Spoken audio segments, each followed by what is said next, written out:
Hi, I'm Jeremy. Welcome to Suave here at Scarborough, 2202 Eglinton Avenue. Come visit by. This one is a Filipino-owned cafe.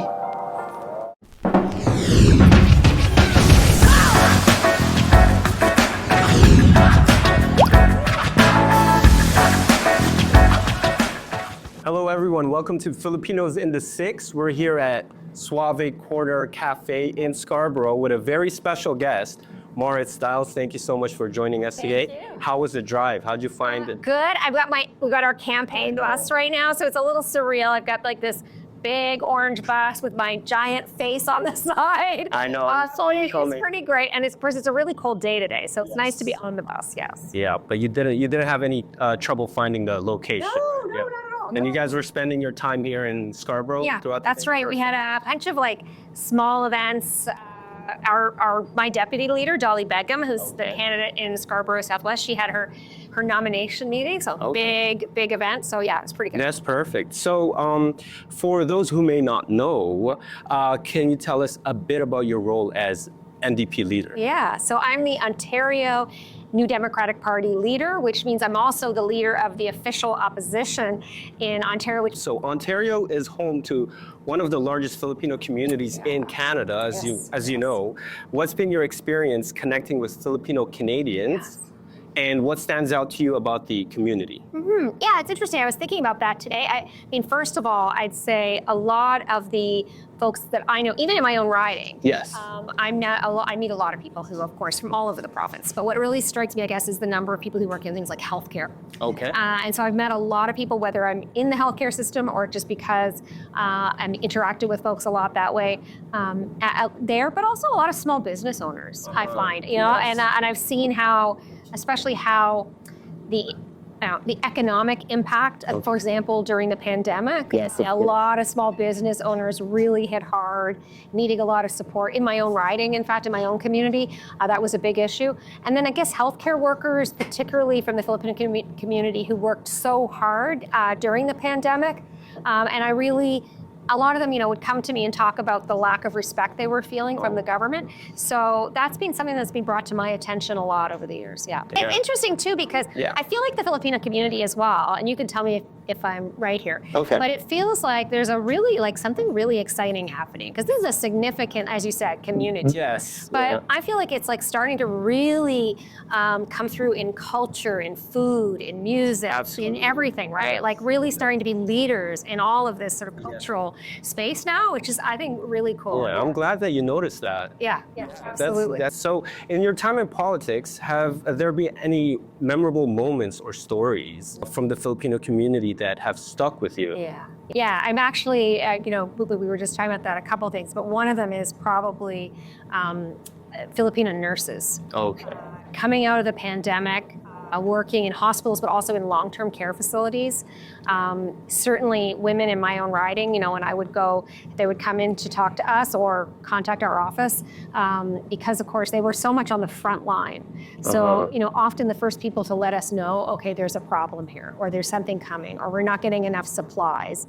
That issue, and then when the government decided to go after healthcare workers and try to freeze their wages, it was a lot of the Filipino nurses and other healthcare workers who were raising the alarm on that as well, and saying, we did all this work during the pandemic, and we deserve better than this. And I think it was the first time, because I find, and I think that a lot of people that I've met, Filipino community is such a welcoming community, such a warm and friendly community, and to see people who worked so hard and really put their lives on the line. Yeah. To see them disrespected like that, it was powerful and unfortunate, and we were able to work with them to try to push back and get them, and actually fight back and push back against that freeze. Wow. Yeah. It's terrible. Yeah. I know you came. You guys were driving all around Scarborough today. So I think what we should do is try some Filipino food. Okay. And we can start with some lumpia. Yes. And then maybe break on to some pancit and Nice. whatever they have to offer. So I love it. Here's some lumpia with the dip. So let me know what you think. Okay. Yeah.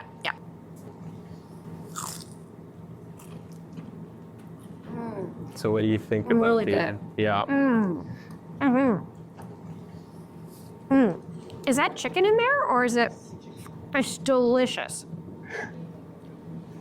It's so yummy and it's so crispy.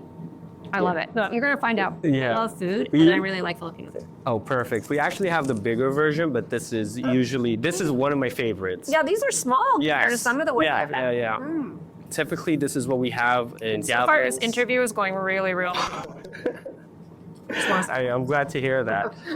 So Filipinos are a huge part of Ontario's workforce, as you mentioned, especially in healthcare, like you said, education and service industries.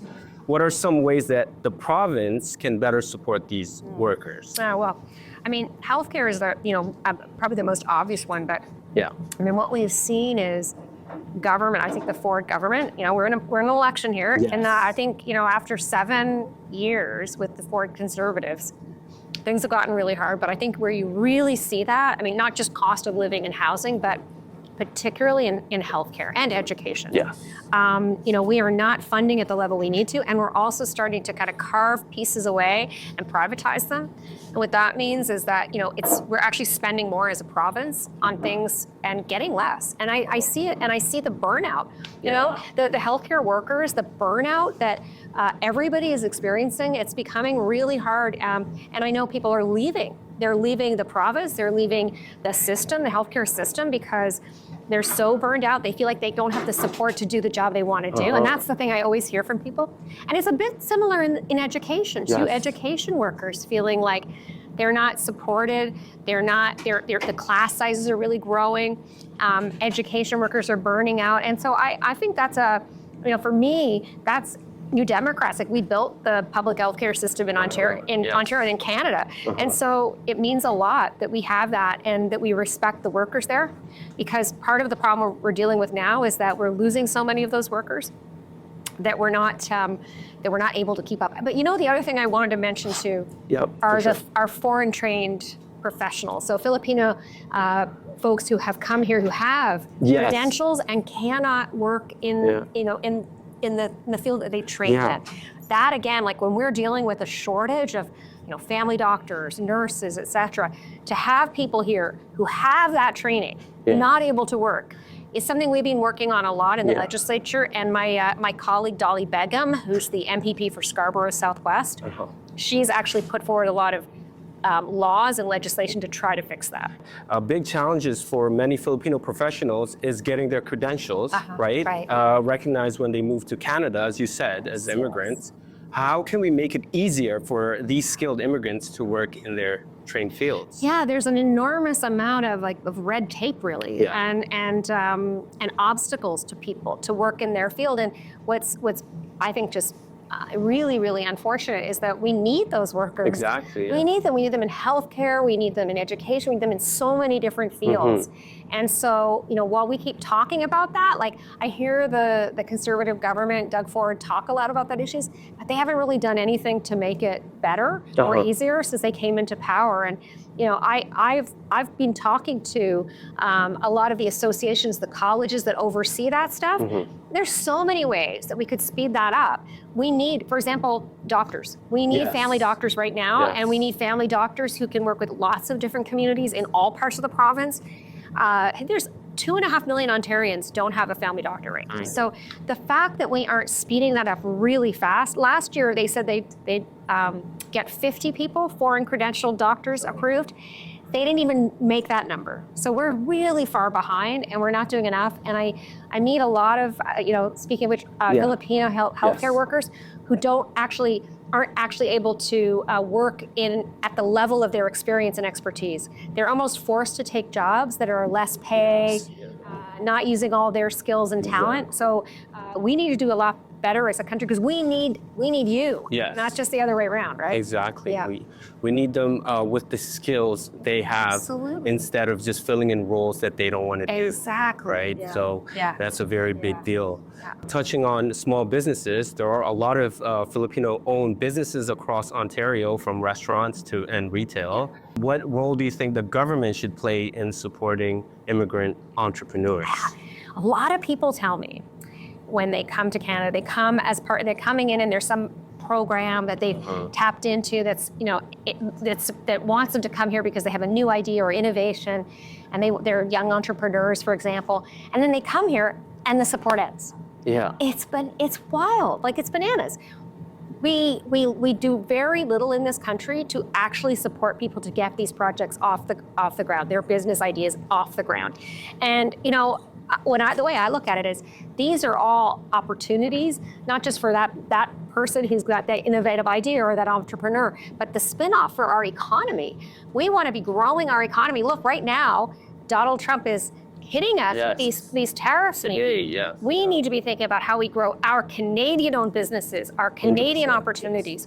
So I hear that a lot from a lot of people. And also, I do want to say one thing. I have to give a big shout out to a little business in my community. Go ahead, yeah. They're called Eglinton Fast Food, and it's just a little takeout counter, but it's a Filipino woman who owns it, business owner. She got hit really hard when, because the transit project that was being built out of Eglinton, the Eglinton LRT, shut all the businesses down forever. And she just could not get them to help her at all to pay for, the business that she lost. And I think that's the other thing, right?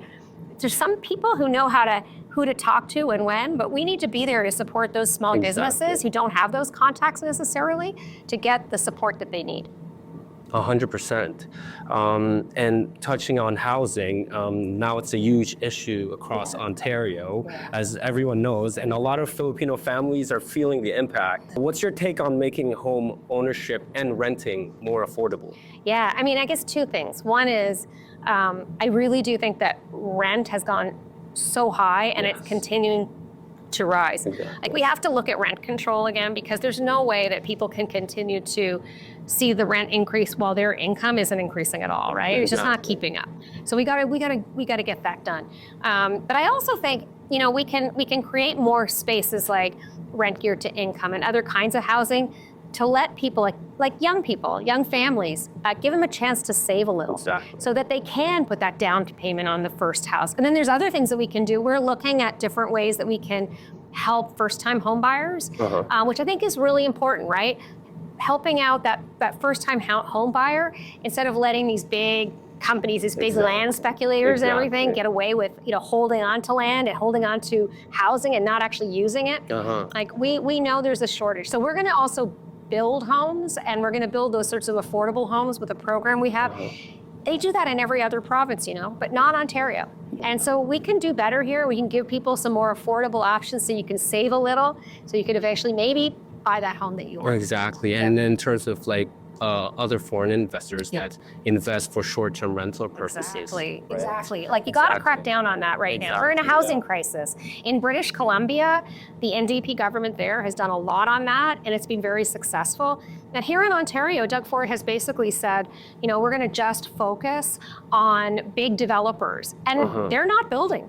They're not building. The economy isn't right for them.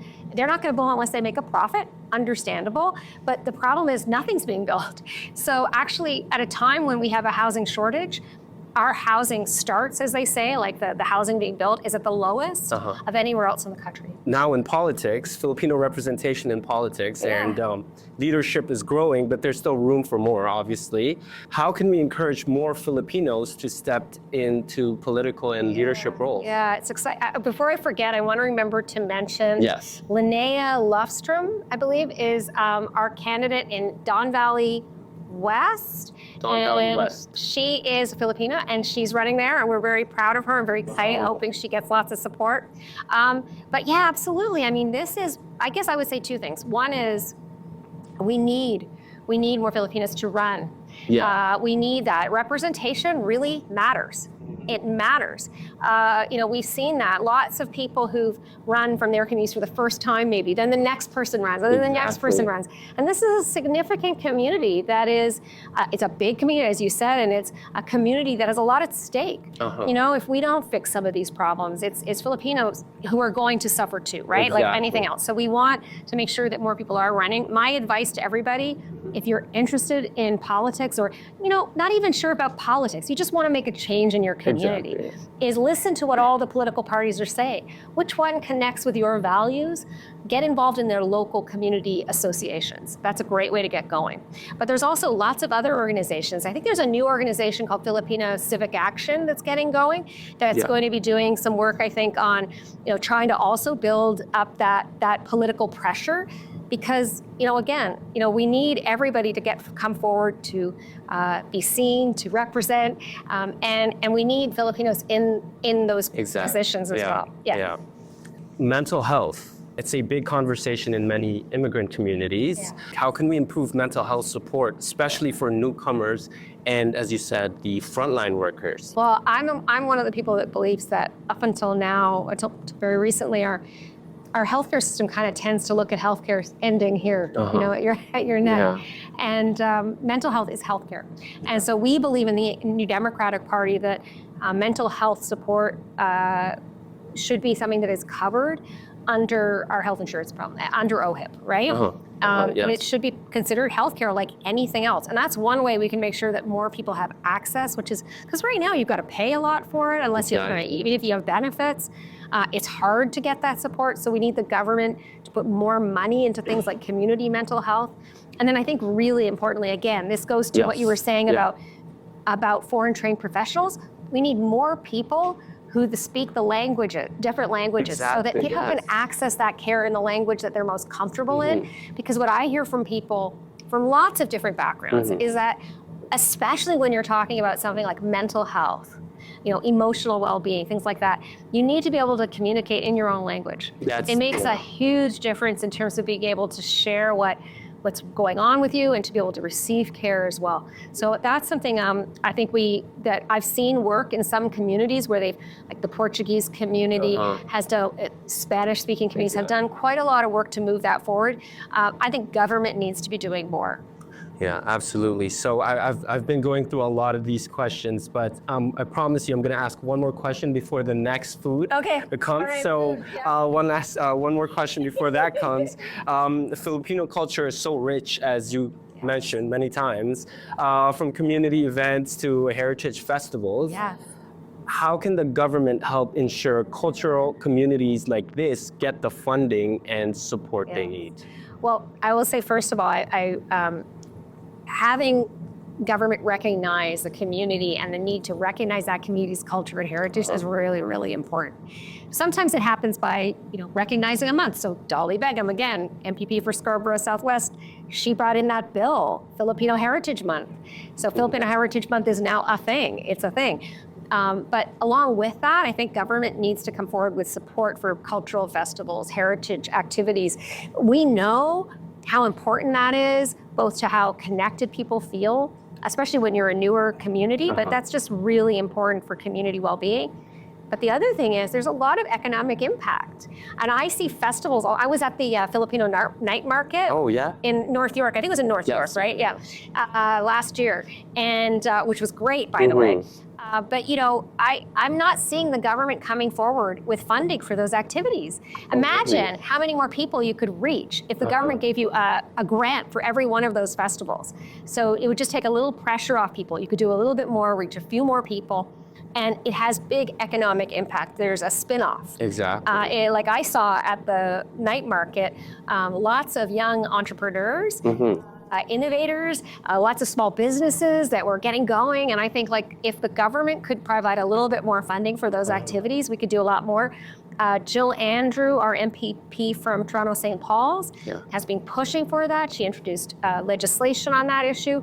And so I know we're pushing hard, but actually under the Conservatives, funding for those kinds of cultural festivals and things has decreased. And in some cases, it's completely disappeared. Wow. So that's important. It's very important. Yeah. And it will bring the economy up too, right? To have these grants and bring people in to these events and spend their money to Absolutely. So it's very important. So why won't we have the next dish? Did you want us to try the pancit? We can bring in the pancit. That's noodles. So the tiny noodles. Yes. That every Filipino parties have. I'm ready for this. Okay. I think it's chicken and Yum. some carrots and Oh yeah, I see. All right. On a banana leaf, right? yes. That's really good. Oh, Have you had pancit before? Many times. there's fish in it. No? Is there fish in it? Fish cakes. Fish cakes. I have had pancit before. It's really good. It's really delicate. It is. Really, really delicate, and lots of vegetables and chicken. Yum. It's really delicious. Thank you. It kind of melts in your like the first bite. It's easy to It's eat. delicious. Yeah. Yeah, you can eat a lot of that. Okay, so whenever you're ready for the next, we have 6 more questions. So All we're right. almost done. I mean, I'm good. Whatever. Yeah. So where do you see the Filipino community making the biggest impact in Ontario's future? Well, I think the Filipino community is going to make a lot of impact. I think in many levels. Like, I think that the Filipino, as I was saying earlier, what I see happening is the Filipino community is starting to become leaders in so many respects now. Food, culture, yes, all of those things, but also, business, obviously, as you said. I think that I'm seeing certainly, and I was going to say, I think where we need to see more is on the political level, in political leadership. I agree, yes. That's what I would like to see happen. I want to see more Filipinos stepping up, running for political office, representing in that respect at all levels, right? Municipal, provincial, federal, because I see this as a community that has, I think, some very unique issues too, right? I mean, obviously a unique perspective, a unique background, and a lot to offer. Just a lot to offer. And I think my experience has been that the Filipino community, as I said, is very welcoming, is very embraces everybody, but is also on the front line in a lot of sectors which really matter, like healthcare and education. And what advice would you give the young Filipinos trying to enter those political fields, like you said? Well, I guess the first thing would be don't be afraid to do it. There's a lot of people out there, and not just in your own community, but that are looking for that kind of representation. They're looking for a new generation of leaders to step forward. Exactly. And I think there's a lot of interest in that. And I see it right now. I see a whole new generation from all kinds of different cultural backgrounds really stepping up. Because the thing is that the issues that, and I guess this would be my advice as well to a young person who's interested in taking that step. Find the thing that you want to change in the world. If it's making life more affordable, if it's building more affordable housing or having more options for people, then take that issue and say, I'm going to build a campaign around that. I'm going to run for office because I want to change that. And as I said earlier, find the political party. I mean, I'm biased. I'm the NDP leader. I think you should all come and be with us and run for us.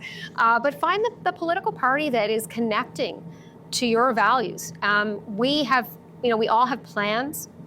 I think some parties are going to better represent the community's interests. Get involved with them. Learn about politics by getting involved, right? You get involved with local riding associations, community organizations, and like I said, I think Filipino Civic Action is an organization getting started that has a real interest in trying to support people who are going to run as well to make change in the community. So basically, just get out there and get involved. Get out there, get involved. There's lots of ways to get involved. I was involved in politics for many years, just as a volunteer, just helping out in my community. And it was when my children were small and they were just starting in public school that I started to get really interested in the state of our school system. And that's why I decided to run to be a school board trustee, which is a great way to get started. And learned a lot about politics, found my footing, figured out if this was something that I really wanted to do. But don't be afraid to start out. I think there's a lot of room right now and a lot of interest in having young people and new voices represent. Exactly. Yeah. If you had one message for the Filipino community in Ontario, what would that be? Well, It's election time. Uh-huh. So I'm going to say this. I think you have the power. You have the power to make change. It's the power of your vote. We can do a lot to change how things are right now in Ontario. I always say to people, you really, a lot of people have given up hope that anything can ever change. Yes. But we can change things. And when there's an election on, this is an opportunity to change things by voting. But you got to vote. So it's really important. And I would say, seize the moment. Get out Exactly. there and vote. Okay, so we are on our third Filipino food, third and All right, final I'm one. ready. Bring it. This is the chicken adobo, right? Oh, This is this is the most famous chicken dish, Filipino dish, and I would love you to Can tell I us. eat it with my fingers, or you want me to eat it with a fork? You know what? Matter? Super authentic. If you're down for the fingers and the hands, by all means. Okay, good. I'm doing it. Okay. Wow, real Filipino style over here. Oh. Sorry. Oh, it's so good. Mmm. It's it's the vinegar and stuff that you use, right? Yeah, it's really, it's delicious. Oh my gosh. Oh yeah. Mm. Usually we eat a lot of our stuff with rice, so the way you're trying it is very, it's very potent, but the rice usually kind of mellows down the flavor. It's so flavorful though. Yeah. It's so moist. It's delicious. I've had, you're gonna have to help me with this because I don't remember what it's called. Yeah, I'll help you out. But when you eat on the banana leaf and it's all spread out. Yeah, we call that the burro fight. Yeah. So it's big, right, with a whole all bunch the of different foods. huge yes. Yeah, that's my personal favorite. Lechon. Lechon? Yeah. Yeah, well, Like the entire whole pork. there's a reason why adobo chicken is so famous. This is delicious. I feel really bad that nobody else is eating this right now because I'm like, it's really good. Well, I'm glad you like it. That's Thank you very very much. nice. Yeah. So, wrapping it up, before we go, any final thoughts or things you'd like to share to our viewers? Well, I guess, first of all, congratulations to you guys for doing so much. Thank you this very has really much. taken off. And I think what I hear from people actually in the community, a lot of the young people that I know, people that are working with me right now on my campaign and stuff, and my friends is what an incredible job you're doing in reaching so many people. And I think highlighting, all the contributions, and also just like Filipino culture, community, and a whole new generation Wow, that I think are really going to shake things up in not just here in the GTA, but across the country. Yes, so exactly. There is the congratulations. goal. Thank you so much. Good. It's working. And where can people follow you and stay updated on your work? Yeah, well, follow us on the my name, Marit Stiles, or Ontario NDP. We have a really awesome TikTok account. I would say somebody from the Filipino community is very much behind that. And yeah, definitely follow us there on social media. Yeah. Wow. Well, thank you so much for stopping by, Marit, the NDP leader of Ontario, Marit Stiles, here at Suave Korner Kafe in Scarborough. Thank you so much. With delicious food.